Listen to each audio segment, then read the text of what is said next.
水路嗰度。個頭咧就mà sẽ cắn hồ đấy, lúc sẽ cắn nụ sẽ đâu nữa. đi tàu đô gì vậy? Ở đây sử dụng cái水路，哎，这样才水路啊，这可以错过你的那个水，咱错过个零是不是嘛？KFC，你 KFC 買到未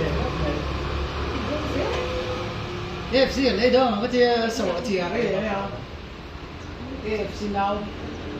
你知啊？KFC now唔知啊？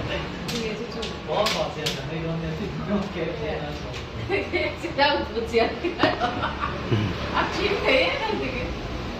那冇聽啫，我識。Sakatnya bukan bang itu maknya. Dan tahu itu tisu.